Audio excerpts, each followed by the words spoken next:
Synthetic fox, eh? Yeah. They grow these foxes just for the synthetic foxes for their fur. Yeah. And they kill the synthetic foxes and harvest their fur.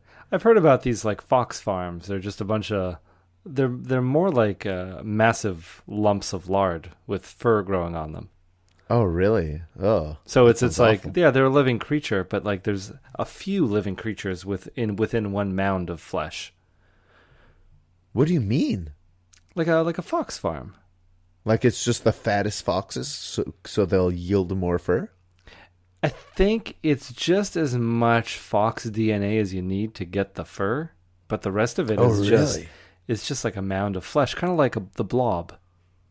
Oh God, that sounds awful. Yeah, I think it's that sounds nightmarish. That sounds like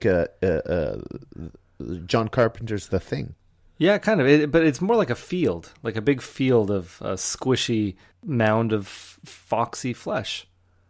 I wonder if this mound of flesh has a mind somewhere or a soul. Somewhere buried way deep in there, but you're never going to get to it. And it's a fox mind. All a fox wants to do is catch rabbits and I've seen videos of foxes chickens playing on trampolines. It's adorable. Yeah, well, wait till you don't want to see one of these things jumping around. No, I don't want to see it, period. No, just wear its synthetic fur. Yeah. So, Matthew,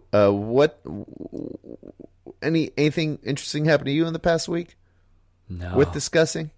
No? No, nothing at all. I took a sabbatical from my life. I just disappeared. So? I just disappeared for a few days. Went off the grid? Oh yeah, that's right. You went camping or up north or something. Something vague. Yeah. You did this weekend. I knew you were out of town. Yeah. I mean, that's already too much information. I just wanted to get out of there. Get out of here.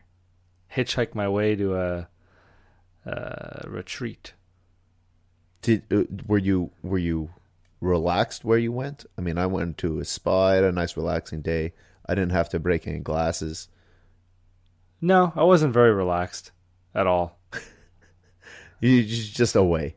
Yeah, it was a bad weekend in general. The first thing I did, I went to IGA. Yeah. If you recall, I had won $25. That's right. At IGA. Oh, did you get the bad news? Well, no, but I go over and there's supposed to be a board of all the $25 winners with their names. Name's not up there. And I was like, my name's not on there. And I don't want to be the guy who goes over to the manager and tells them, hey, I won $25 from you last week with the promise of my name being included on this board. And I don't know if I'm entitled to the $1 million draw now because you don't see my name there. I think you should absolutely get your name up on the board. How are Matthew. other customers going to know that I'm a winner and a potential millionaire? Because you won. They should have your name somewhere. Oh, they should, yeah, for sure. And I look, and every time I go, I'm like, I'm thinking maybe I can just bring a Sharpie and add it myself, but it's not as official. And to boot, I was buying some green. Well, hold on. The board is not how they're going to pick the next round's winner, right? That's just to show you how many people in this store have won. Yeah, I'm not sure of their So presumably process. your name is still in the draw. Well, that's the thing. I'm thinking maybe it's still in the draw, but maybe they lost the paper, and that's why they never wrote it on the board. Interesting. I think IGA is looking to screw you over, buddy. They're trying to get my millions. They're trying to get Matthew's millions. Man. You're getting bamboozled out of your money. I am, and what's more, Sebastien, I'm over there buying some green onions. It's the one healthy thing I bought while I was there. Some green onions. The rest was just like Jell-O pudding cups? It was a bunch of cheeses and... Oh, cheeses. Well, yeah. It's not healthy. But I'm picking up the green onions, and all of a sudden, this thing flies out of it. I don't even know what it was. Landed on my neck. Go to swat it away. It was big and bulbous. Bigger than a wasp, I'd say. Flew down to my hand, stung me in the hand, and then disappeared. So I never got to see it. I was walking around for the rest of the grocery excursion, getting kind of sweaty, getting kind of dizzy. Oh, man. Getting like a little worried in my head. Spider powers? I was thinking, it's like this can go one of three ways. I will have some kind of fantastic power, or something will manifest from this. Something good will come from it. I can just Green Onion Man? maybe. I mean, that's got to have some kind of power. I can make people cry. Yeah. If it was just Onion Man, I can peel away layers of myself and bring people to tears. Or I could just get really sick and kind of faint in the produce aisle, or absolutely nothing will happen. And that's what happened. I got home and I feel like even if you fainted in the produce aisle, that not necessarily anything would happen. Maybe eventually someone would sit you up and get you a glass of water or something, but no one would be like, what made this happen? You'd be like, the bug from the green onions. And they'd be like, oh, let me get you these green onions for free, I guess. I would tell them, it's like, you don't understand. Complimentary green onions. I'm Matthew. I'm on the board. I'm a $25 winner. And then it'd be like, sir, we don't see your name on the board. I'd be like, oh, no. He's delusional. Not like this. And then I pass away. No, I got home and I had to remove the stinger out of my hand with a pair of tweezers. Oh, wow, really? Yeah. It was in there. I was trying to do it at the grocery store with a knife, but people were staying away from me. And you pull out a knife in the grocery store, you start cutting it yourself. Yeah, you might do that. Why didn't you just try to use like your teeth or something? Try to suck it out. Because I got a knife. All right, Matthew. Yeah. The consummate Boy Scout, always prepared. Mm-hmm. Matthew, are you prepared to rate your burger? Yeah, I think I'm prepared. How was that segue? I'm really proud of that segue. It was really good. I kind of feel like I missed out not eating it at the Three Amigos. It's just so crazily decorated. So many lights and colors. But you know what? I didn't get screwed over by having to order a big, fancy, expensive drink. Because this burger was pretty well priced. Like, it cost me what was the $9 plus tax. I think it was like $11.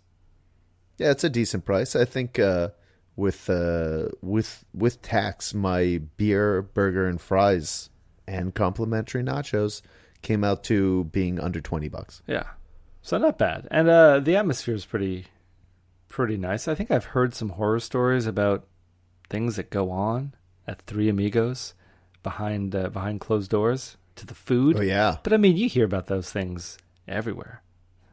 Just like rats in the beans. Rats in the beans, man. That's a staple of any place that has beans. Rats love beans. You can't stop them. All you can do is make sure that you don't there's serve enough a rat. beans to feed the rats. And make sure there's enough beans left over for, we have to reach some sort of agreement. The rats and the humans. Rats, that's right. There's no stopping them. There's just you can reach an accord with them. Yeah, there's so much. Listen, we'll leave out several cans of beans every night. These are your beans. These are human beans. Let's try to strike something up here. There's a lot of construction going on. They gotta eat. The rats gotta eat. Yeah.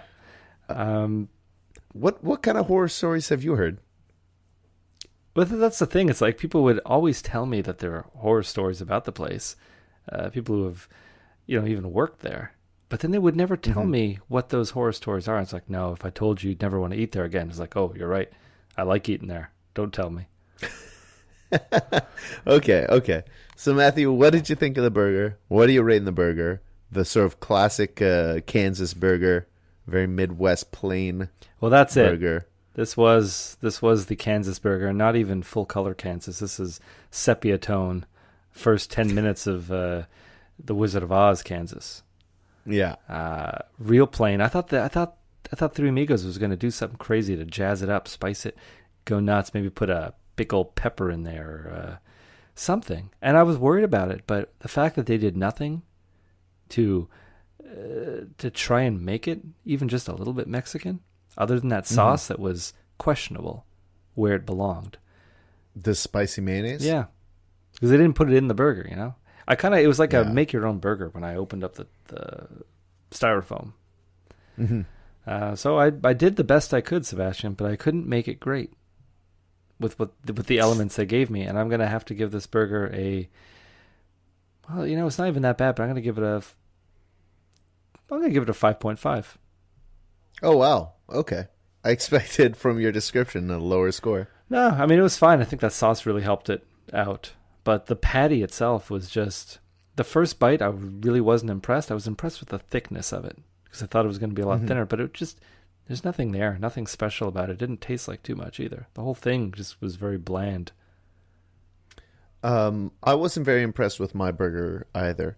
This Cajun burger, apparently they added a little extra spices to the patty, according to the menu. But not enough to outdo the burnt aspect of the patty. It had a thick char all around it, enough that at some point one of my hands rubbed against the patty while holding the burger, and there was just a black mark left on my hand. It was a burnt patty, and it tasted like a burnt patty. The only way I could save it a bit was by dropping large amounts of salsa on every bite right before I took it. The guacamole was kind of nice. It helped hide the burnt flavor. The onion, I like onion, but it was too much. The lettuce and tomato was too small. The lettuce was not very big, but whatever. The lettuce was negligible. The nicest thing about this burger was the bun. I actually quite liked the bun. Not charred? Did you even notice the bun? I didn't, really. I mean, I didn't really notice the bun, no. I found it was a nice, sort of light, flaky bun. It had a really nice texture to it and a good little taste. There was something to it. It was a little yellowish on the inside. It was like a... Yeah. It was a special bun. They put a little bit of care into that bun. The fries were all right. They had a little spice to them. They were all right. I was dipping them in salsa too, and ketchup and mayonnaise as well. Like I was just doing anything to give this whole meal some flavor. Let it work its way down your gullet. Yeah. Honestly, I was really unimpressed with this burger. And reading the description, I was like, oh, guacamole, lettuce, onions, like this stuff. This should be good. But no, I'm giving this burger a 4. Whoa. Pretty low score. Yeah. Low score because it wasn't even fine. It was disappointing. It was burnt, and I had to put salsa all over it to make it taste all right. What is the Mexican community going to think of this? I don't know. We could, as far as I'm concerned, we could put a wall around the burger page of the Three Amigos restaurant. Yeah. I think we could, but you know what? I don't think we need to make burgers great again. I don't think it's fair to put a wall around all of the Mexican restaurants. I mean, there's still Carlos and Pepe's. Do they have a burger? We're gonna find out. It'll probably be a while. We'll probably wait a bit just before we go to another Mexican restaurant. So the lesson is, let the ground beef at a Mexican restaurant appear in tacos, burritos, chimichangas, etc. But don't let them appear in a burger. At least not at Three Amigos. It's a no-good burger. I concur. It was passable for me, but definitely if that fortune teller had been there, maybe she was. If I had to gone to the washroom, I could have asked her, is the burger worth getting? And she would have flipped over a card. There would have been a skeleton, and it would be holding one of the Kansas burgers. And I would have taken that as a bad sign. So, Matthew, next week, we may not even get a burger next week. We may be skipping this week. Yeah, I know we just kind of brushed over that. It's going to be devastating to the fans. I mean, we'll be back to the weekly schedule, in December probably. Now we may ultimately still have a podcast next week because I have a very spooky meal in mind for you, Matthew. Oh. Something that will haunt your dreams and terrify your bowels. Oh, is this when we have to go to Hochelaga? No. I've got something else in mind, Matthew. So next week we may actually get together and do a podcast in the flesh. In person. But if we do a podcast, what are we going to eat that's so scary? Man, as long as we stay away from Hochelaga, I think I can handle just about anything. And